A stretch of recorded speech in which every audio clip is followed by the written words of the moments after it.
طوبى للرحماء المساكين فن الرحمة حل عليهم والمسيح يرحمهم في يوم الدين ويحل بروح قدسه فيهم. بسم الآب والابن والروح القدس إله واحد أمين. أهلا بكم أحباء قناة COC. أكمل معاكم وعد الله بالنجاح. النجاح كل متكامل، نجاح من جوه، نجاح الكبير محصلة نجاحات صغيرة. أخذ معاكم بقى نقطة تانية، مقومات النجاح. أول مقوم الكفاح. النجاح محصلة كفاح. النجاح رحلة طويلة فيها عرق، فيها كفاح. مشكلة بعض أولادنا النهاردة إنه عايز ينجح بسرعة، عايز يحرق المراحل.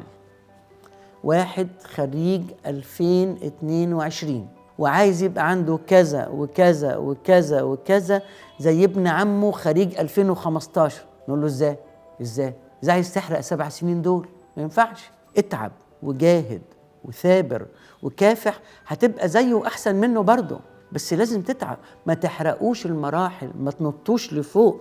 اعملوا مقارنة بين البرق والشمس. تقول لي ايه اللي جاب البرق للشمس؟ اقول لك البرق يظهر بسرعة يختفي بسرعة، ايزي كم ايزي جو، بينما الشمس بتشرق ببطء ببطء ببطء. بيحصل لها غروب بس على رأينا ايه، هتشرق بكرة تاني، تستمر. مش عايزين برق، عايزين ايه؟ عايزين شمس. لو درسنا تاريخ اي واحد من العظماء نجد ورا نجاحه سنين من العرق والكفاح. من يزرع بالدموع يحصد بالابتهاج.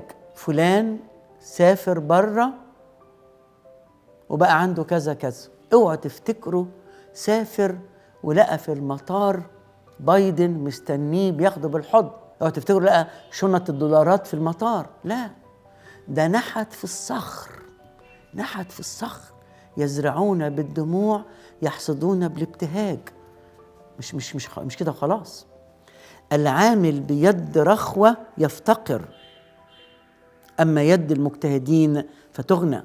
قريت مقالة لواحد ناجح، بدأ من الصفر، عصامي بدأ من الصفر، وصل لأنه زرع بالدموع. قال كده في المقال بتاعه، قال النجاح في نظري يتوقف على الاتعاظ من أخطاء الآخرين.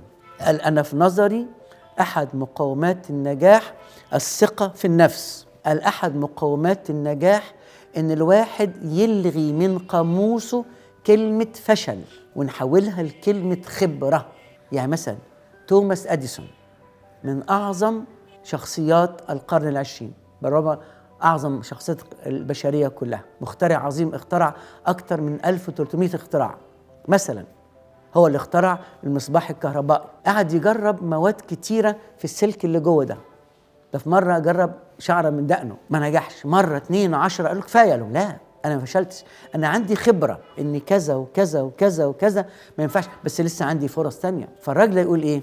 يقول أحد مقومات النجاح الاتعاظ من أخطاء الآخرين، الثقة بالنفس. الغي كلمة فشل وحط كلمة خبرة.